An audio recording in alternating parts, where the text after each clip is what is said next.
मी आज दुकानावर न जाता वडापाव कसं काय खातोय पहा पुढे. ते थोबाडलेला पाडत होते, म्हटलं काहून थोबाडला पाडताय, वडापाव तर भले मागताना आता खा ना मग चुपचाप. तर झालं असं की आज घरी आहे. पहिलीच पंगत आमची सप्त्याची होती. पहिलीच तारीख आम्ही गेली होती सप्त्याची, म्हणून सप्त्याची पंगत आम्ही देत होते पुऱ्या गावाले. म्हणून सगळी तयारी करणं लावलती. आणि मग रात्री सगळ्याले मिरच्याची भाजी आणि बट्ट्या. या पिवड्याला म्हटलं मधात नको येऊ रे.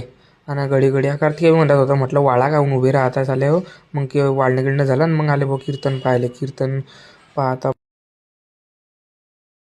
कीर्तन पाहणं झालं आणि मी गेला भाऊ घरी आणि झोपून राहिला. आणि सकाळी उठला आणि दुसऱ्या दिवशी आला दुकानामध्ये साफसफाई झाली आणि मस्त बसून राहिला आरामशीर. मस्त इकडे तिकडे भटकला, मस्त बसून राहिला होता. आज काही कामं नव्हती, दिवसभर एकटाच होता आणि बसून राहिला. मग महिलाला म्हटलं वॉशिंग मशीन पॅक कर, आपल्याला देणार. वॉशिंग मशीन पॅक केली. आणि आजचा का भाऊ गुरुवार होता, तर मग पायदल वाऱ्या जात होत्या शेगावले.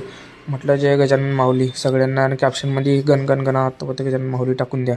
आणि लय मोठी पायदल वारी होती. म्हटलं आपणच दूरूनच पाया पडल्या. आणि आता का भाऊ चालले होते कॅलेंडर वाटायला आजच्यासाठी इतकंच. भेटूया पुढच्या व्हिडिओमध्ये. तडलोक फॉलो आणि लाईक करून ठेवा.